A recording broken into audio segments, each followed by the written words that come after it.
Welcome to Suman TV. నేను మీ నవీన్. ప్రస్తుతం మనతో celebrity homeopathy expert doctor Chetan Raju garu ఉన్నారు. హాయ్ సార్, నమస్తే అండి. నమస్తే సార్. సార్ ఏంటి సార్ మ్యాజిక్ అంటే లాస్ట్ ఒక 1 month బిఫోర్ చూసినప్పుడు కొంచెం దొడ్డుగా లావుగా కనపడ్డారు. సో ఇప్పుడు చూస్తేమో స్లిమ్గా అయిపోయారు. చాలామంది కూడా వెయిట్ లాస్ గురించి చూస్తూ ఉన్నారు. సో అంటే ఏంటిది, హోమియోపతిలోనే మెడిసిన్స్ తీసుకుంటూ మీరు వెయిట్ లాస్ అయ్యారా, లేకపోతే ఏంటి మామూలుగా డైట్ ఏమన్నా చేశారా? సార్ చూడండి, ఇవాళ నేను వెయిట్ చెక్ చేసుకున్నాను. 76 kgs ఉన్నాను. 1 month బ్యాక్ 81.5 kgs ఉండే నేను. ఎందుకంటే జర టూర్లు పెరిగినాయి, బయట తిండి ఎక్కువైంది, అట్లా నడుస్తుంది. ఇప్పుడు నాకు అలారం అనిపించింది, ఏంది ఇట్లా వెయిట్ పెరిగితే ఎట్లా, రేపు ఇంకో వేరే ప్రాబ్లం అవుతుంది అనేసి. ఇంతకుముందు కూడా 81, 82 నుంచి మళ్ళీ 68కి వచ్చిన, ఇప్పుడు 76 వరకు వచ్చిన. మళ్ళీ నెక్స్ట్ ఒక 1 month తర్వాత మీరు వీడియో అబ్జర్వ్ చేయండి, మళ్ళీ 66, 67కి వస్తా. ఓకే. అయితే ఎట్లా అంటే నేను డయట్లో కొన్ని మార్పులు చేసుకున్నా, మళ్ళీ దాని మీద నేను హోమియోపతి మెడిసిన్ వాడిన. Okay okay. ఇప్పుడు అందరు ఏమంటారు, వెయిట్ ఎందుకు తగ్గుతారు అందరికి ఒక ఆశ ఉంటుంది కదా, నేను వెయిట్ తగ్గాలి అనేసి. ఎందుకు ఉంటుందంటే మనం ఏదో దావత్కి పోతాం, ఏదో ఫంక్షన్కి పోతాం, అరే ఏంది పోయి ఇంత లావ్ అయిపోయినావు అనేసి అంటారు కదా, పైగా డాక్టర్గా ఉండి. సో ఇంత లావ్ అయిపోయినావు అని చెప్తే ఎవరికైనా మైండ్లో పడుతుంది, అరే నేను వెయిట్ తగ్గాలి రాబోయి, లేదంటే మళ్ళీ అందరు అంటారు. ఇది ఆలోచించరు, అరే నేను వెయిట్ తగ్గాలి, నా హెల్త్ బాగుండాలనేసి. ఇప్పుడు వెయిట్ ఎక్కువ ఉండడం వల్ల బీపీ వస్తుంది, షుగర్ వస్తుంది, థైరాయిడ్ వచ్చే ఛాన్సెస్ ఉంటాయి, పీసీఓడి వచ్చే ఛాన్సెస్ ఉంటాయి, పిల్లలు పుట్టడం కూడా కష్టం అయిపోతుంది, ఎందుకంటే స్పెర్మ్ కౌంట్ మీద కూడా ప్రభావం వేస్తుంది. ఓకే. సో ఇన్ని ప్రాబ్లమ్స్ అవుతాయి. అయితే మనము వెయిట్ తగ్గాలని ఎందుకు అనుకోవాలి, మన హెల్త్ మంచిగా ఉండాలి అనేసి మనం వెయిట్ ఏమో కంట్రోల్లో పెట్టుకోవాలనేసి మనకు ఉండాలి. అది మనం ఎప్పటికీ మర్చిపోవద్దు. అండ్ దానిపైన ఇంకోటి వెరీ ఇంపార్టెంట్ ఏంటంటే, ఇప్పుడు మనం వెయిట్ తగ్గాలి అని అనుకుంటే కరెక్ట్గా మనము డయట్ డిసైడ్ చేసుకోవాలి. మన హెల్త్కి ఏది మంచిది కాదు అనేసి డిసైడ్ చేసుకోవాలి.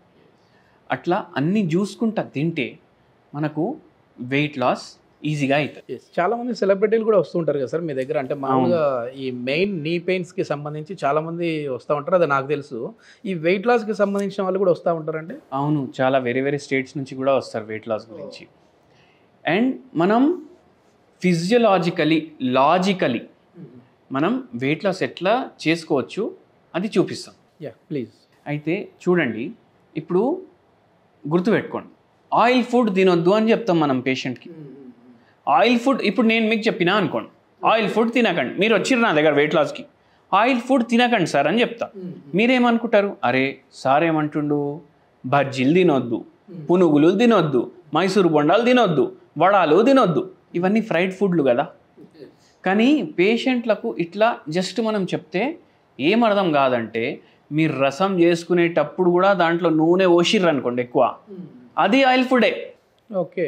అయితే రసం వండిన తర్వాత, సాంబార్ వండిన తర్వాత, ఏదైనా పులుసు కర్రీ వండుకున్న తర్వాత చూడండి, పైన మీ కర్రీలో కానీ రసంలో కానీ తేలుతుంది నూనె, అంటే అది ఆయిల్ ఫుడ్. అయితే మనం చెప్పేది యాక్చువల్గా ఏంది, ఆయిల్ క్వాంటిటీ ఓవరాల్ మీ డైట్లోకి వెళ్ళి ఎంత తీసేస్తారో తీసేయండి. మళ్ళా ఆయిల్ కొనేటప్పుడు చూడండి, ఇప్పుడు ఎవరో పేషెంట్ ఆయిల్ ఫుడ్ కొనేటప్పుడు చూడండి అని ఇట్లా చెప్తాం కదా, నెక్స్ట్ టైం వాళ్ళ ఆయిల్ డబ్బా ఫోటో పట్టుకొని వచ్చింది, సార్ హెల్దీ హార్ట్ అని ఉంది సార్, ఏమంటారు మీరు అనేసి, దాన్ని వెనకాలది చూపించండి అని చెప్పింది. వెనకాలది చూస్తే బ్లెండెడ్ సన్ఫ్లవర్ ఆయిల్ అని ఉంది. ఓకే. బ్లెండెడ్ సన్ఫ్లవర్ ఆయిల్ అంటే 100% సన్ఫ్లవర్ ఆయిల్ ఉండదు, అది దాంట్లో మళ్ళా పామ్ ఆయిల్ కలిపిర్రు, వెజిటేబుల్ ఆయిల్ కలిపినరు, పైన పోస్టర్ ఏం పెట్టినరు, హెల్దీ హార్ట్ అని పెట్టినరు. కానీ ఏముంది దాంట్లో, పామ్ ఆయిల్ ఉంది, వెజిటేబుల్ ఆయిల్ ఉంది, సన్ఫ్లవర్ ఆయిల్ ఉంది. సో ఇది మనం చూసుకోవాలి, మన ఆయిల్ బ్లెండెడా కాదా. మళ్ళా నెక్స్ట్ ఏంటంటే కోల్డ్ ప్రెస్డ్ ఆయిల్ వాడాలి. ఓకే. మళ్ళీ దాని తర్వాత ఇంకోటి మైండ్లో ఏం పెట్టుకోవాలంటే, ఇప్పుడు ఆయిల్లో ఏది మంచిది ఒకసారి మనం మాట్లాడుకుందాం. బెస్ట్ ఆయిల్, మీకు డబ్బు లెక్క లేదు అంటే అవకాడో ఆయిల్ వాడండి. అవకాడో ఆయిల్ పావు లీటరే 1000-1200కి వస్తుంది. లేదు నాకు డబ్బులు ముఖ్యం, నేను 10,000 లీటర్కి పెట్టలేను అంటే మీరు ఆలివ్ ఆయిల్ వాడండి. లేదు నేను 2000 కూడా పెట్టలేను అంటే కోకోనట్ ఆయిల్ వాడండి. కోకోనట్ ఆయిల్ కూడా బెస్ట్ అంటారు.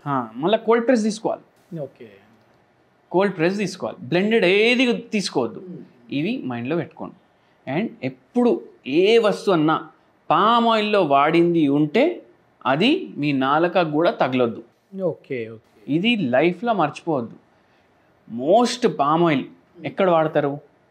హోటల్స్లా, ఈ ఫాస్ట్ ఫుడ్ సెంటర్లు, బజ్జీలు. మీరు ఇంటి బయట అడుగు పెట్టి బయట ఏమైనా కొనేసి తింటున్నారంటే దాంట్లో పామ్ ఆయిల్ ఉంటుంది. ఇప్పుడు మీరు ఎంత పెద్ద 5 స్టార్ హోటల్లో తిన్నా ఏ ఆయిల్ వాడుతుండని మీకు ఎట్లా తెలుస్తుంది? అవునా కాదా? అందుకే బయట తిండి అవాయిడ్ చేయండి. ఓకే. ఆయిల్ కటింగ్ ఒకటి, తర్వాత ఇంకా డైట్లో ఏం మార్పులు వచ్చాయి సార్ మీకు? డైట్లో ఏం మార్పులు వచ్చినాయి, ఏం మార్పులు చేసినా నేను చెప్తాను. నేను స్టార్టింగ్ నుంచి చెప్తా. మీరు ఏం తిన్నా, మీరు ఎంత తినాలనిపించినా సగం తినండి. మీకు ఎంత తినాలనిపిస్తే దానికి సగం తినండి. ఓకే. ఓకే. సగం తింటే ఏమవుతుంది? 3 పూటలు తింటారు. 3 పూటల్లో మొత్తం రోజు తిండి ఒక కాడ ఉంది అని అనుకోండి, ఇంత ఉంటుంది కదా, దీన్ని సగం చేయండి. అంటే ఇంతే తినాలి మీరు 3 పూటలు కలిపేసి. అది ఒకటి చేస్తాం. కానీ ఇప్పుడు పేషెంట్లకు కూడా ఇదే చెప్తాం మనం. పేషెంట్లు ఎట్లా చేస్తారు అంటే 4 ఇడ్లీలు తినాలనిపిస్తుంది మనకు, కానీ 2 తింటాం. మళ్ళీ దాంతో ఆపేసేయాలి. మళ్ళీ పేషెంట్లు ఏమంటారంటే, అరే డాక్టర్ సాబ్ ఏంది భయ్ మీరు 2 తినమన్నారు. 2-3 రోజులకి కూడా కొందరు ఫోన్ చేస్తారు, ఏంది డాక్టర్ సాబ్ మేము తింటున్నాం కానీ మాకు ఆకలి అవుతుంది అనేసి. ఓకే. అయితే మనం ఏం చెప్తామంటే, సరే మీకు ఆకలి అవుతుంది కదా, మీకు ఏది కావాలంటే తింటున్నారు కదా, ఇప్పుడు దాంట్లో ఇది యాడ్ చేయండి అని చెప్తాం. ఇంత చిన్న చిన్న పీసులు కీరా, ఓకే, ఆనియన్, మళ్ళా carrot, fibre rich food, calorie very very low food. ఈ 3 పోసుకోండి. ఎంత? 2 ఇడ్లీలు తింటున్నారు కదా, 4 తింటుండే కదా, 2 తింటున్నారు కదా. ఇప్పుడు 2 మైనస్ చేస్తే వెయిట్ ఎంత ఉంటుంది దాన్ని? అంతా కోసుకోండి. అంతా కోసుకొని దాని మీద మీకు కొద్దిగా ఉప్పు వేసుకోండి, కొంచెం మిరియాల బుక్ని వేసుకోండి. ఓకే. ఇప్పుడు ఒక బుక్క ఇడ్లీ తిన్నారు కదా, 2 బుక్కలు ఇది తినండి. ఓకే. ఏది కావాలో తింటున్నారు కదా, ఆకలి తగ్గుతూ ఉంది. ఏది కావాలో తింటున్నారు, దాంతో ఇది తినండి. ఫస్టే మొత్తం తింటారంటే తినండి. కాదు భయ్ మధ్య మధ్యలో తింటాం, మంచుకు తిన్నట్టు తింటాం అంటే అట్లా తినండి. ఓకే. ఆకలి కూడా కాదు, తిండి కూడా ఏది కావాలో తింటున్నారు. ఆఫ్టర్నూన్ మీల్ ఎట్లా ఉంటుంది సార్? అంటే ఎట్లాంటి మీల్స్ తీసుకుంటే మంచిది అంటారు? ఆఫ్టర్నూన్ చూడండి, నేనైతే ఏం తినను. మార్నింగ్ బ్రేక్ఫాస్ట్ చేస్తా, దాని తర్వాత డిన్నర్ తింటా. ఓకే. నేనేం తినను. కానీ ఇప్పుడు కొందరికి మధ్యాహ్నం కూడా తినే అలవాటు ఉంటుంది. మధ్యాహ్నం కూడా ఇదే పని చేయండి. నైట్ టైం తినే అలవాటు ఉంటుంది, నైట్ టైం కూడా ఇదే పని చేయండి. సేమ్. ఇప్పుడు ఒక పేషెంట్ వచ్చి మనకి ఏమంటున్నారు, మోకాల నొప్పుల ప్రాబ్లం గురించి వచ్చిండ్రు. ఫుల్ వెయిట్ ఉన్నారు. ఏంది అంటే వెయిట్ తగ్గాలి సార్. సరే అమ్మా, వెయిట్కి కూడా ఇస్తాను, మోకాల నొప్పులకు కూడా ఇస్తాను.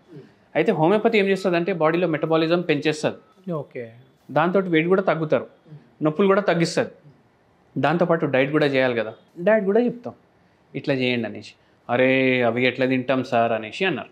60 ఏండ్లు పేషెంట్ ఏజ్. నేను ఒకటే అడిగిన, అమ్మ 60 ఏండ్లు ఏం కావాలో తిన్నారు కదా? అవును తిన్నాను సార్ అన్నారు. ఇప్పుడు ఇండియాలో లైఫ్ ఎక్స్పెక్టెన్సీ అంటే నార్మల్గా ఎంత ఉంటారు అంటే జనాలు 65 ఏండ్లు గంతే మనం జిందగీ. దాని తర్వాత ఏదున్నా బోనసే, ఏదున్నా బోనసే. ఇప్పుడు ఈ అమ్మకి 60 ఏండ్లు. నేను ఒకటే అన్నాను, 60 ఏండ్లు ఏం కావాలి తిన్నారు కదా, ఇప్పుడు మీ హెల్త్ గురించి ఆలోచించి తినండి. అట్లా జర కౌన్సిలింగ్ చేసి డయట్ మార్చి హోమియోపతి మందులు ఇచ్చి ఆ పేషెంట్కి 1.5 year వాడిర్రు మన దగ్గర. మోకాల నొప్పులు కూడా పోయినాయి, వెయిట్ కూడా 20 కిలోలు తగ్గిర్రు.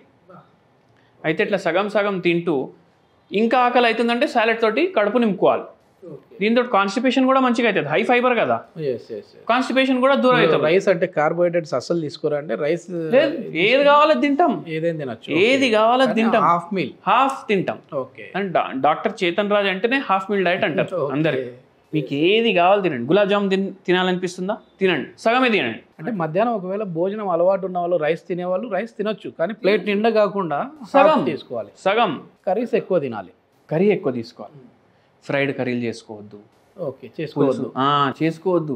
మళ్ళీ ఆయిల్ పోతుంది కదా, అట్లా రీయూజ్ చేయొద్దు ఆయిల్. ఇప్పుడు చుట్టాలు వస్తున్నారు, పూరీలు చేసుకుందాం ఇంట్లో అనేసి పూరీలు చేసుకుంటారు. ఇంత ఆయిల్ నింపుతాం దాంట్లో, మళ్ళీ ఆయిల్ మళ్ళీ బాటిల్లో నింపుకొని పెట్టుకొని మళ్ళీ నెక్స్ట్ డే వాడతాం. అట్లా వాడకండి. హెల్త్ కన్నా ముఖ్యం ఏది కాదు, డ్రైనేజ్లో పడేసేయండి ఆయిల్. మెయిన్ కార్సినోజన్స్ యాడ్ అవుతాయి కదా సార్ అట్లా రీయూజ్డ్ దాంట్లో. కార్సినోజన్స్ యాడ్ అవుతాయి, రీహీట్. ఎంత ఇప్పుడు చూడండి, బిర్యానీ ఇంత టేస్టీ ఉంటుంది కదా, కానీ బిర్యానీలో కూడా కార్సినోజన్స్ కూడా ఉంటాయి, దానివల్ల వెయిట్ కూడా పుట్ ఆన్ అవుతాం. Okay okay. Over cooked food ఏది ఉన్నా దాంతో వెయిట్ పెరుగుతుంది. నైట్ టైం ఏంటి sir? Night time normal dinner, rice తింటాను నేను నైట్. మధ్యాహ్నం ఏమో ఏం తినను, రైస్ ఏమో నైట్ తింటాను. ఓకే, ఇది మొత్తానికి మీ సీక్రెట్ ఇదే అనమాట. అంటే మొత్తం అన్ని తిందా ఉన్నారు మంచిగా, కానీ హాఫ్ మీల్ తిందా ఉన్నారు. అవును. Okay okay, thank you sir, thank you.